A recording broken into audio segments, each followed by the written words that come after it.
Ça y est, on y est enfin. Voici mon top 3 de mes films préférés de 2025.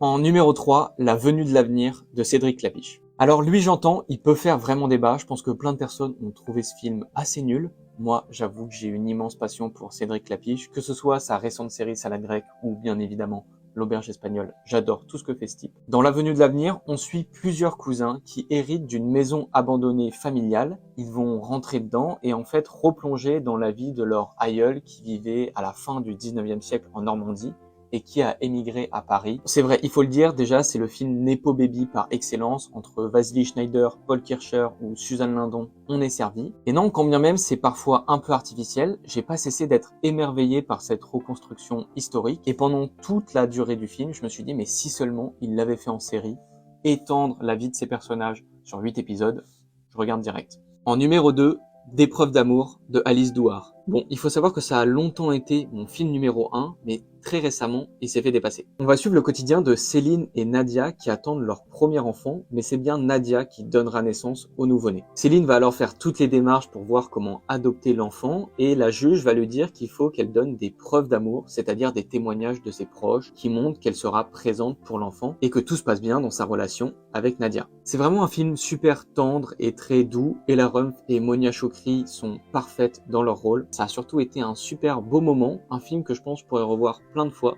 et que je vous encourage vraiment à regarder si vous l'avez pas fait. Et en numéro 1, je voyais pas comment faire autrement, c'est Résurrection de Bigan. Bon alors là, je pense qu'il y en aurait des choses à dire. Résurrection, ça nous plonge dans la société japonaise où toutes les personnes sont devenues immortelles car elles ne rêvent plus. Mais lorsqu'une femme va tomber sur un être qui n'arrive plus à distinguer rêve et illusion, elle va rentrer dans sa pensée et voir l'ensemble de ses rêves. Résurrection, c'est une grande fresque historique de tout le XXe siècle de la Chine, découpée en 5 tableaux avec chaque fois un genre cinématographique différent. On a le fantastique, le film policier ou même le film muet. Forcément, qui dit 5 parties veut dire aussi inégalité. Bien sûr, toutes les parties sont pas aussi bonnes les unes que les autres, mais elles valent tout le coup. Ce qui choque en voyant Résurrection, c'est sa mise en scène et ses images.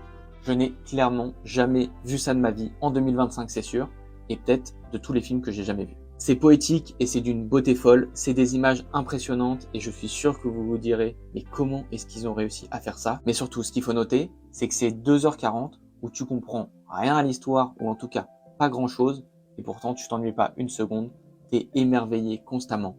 Résurrection, c'est le plus grand film de 2025 pour moi. Donne-moi ton avis en commentaire, et moi je te dis à la prochaine!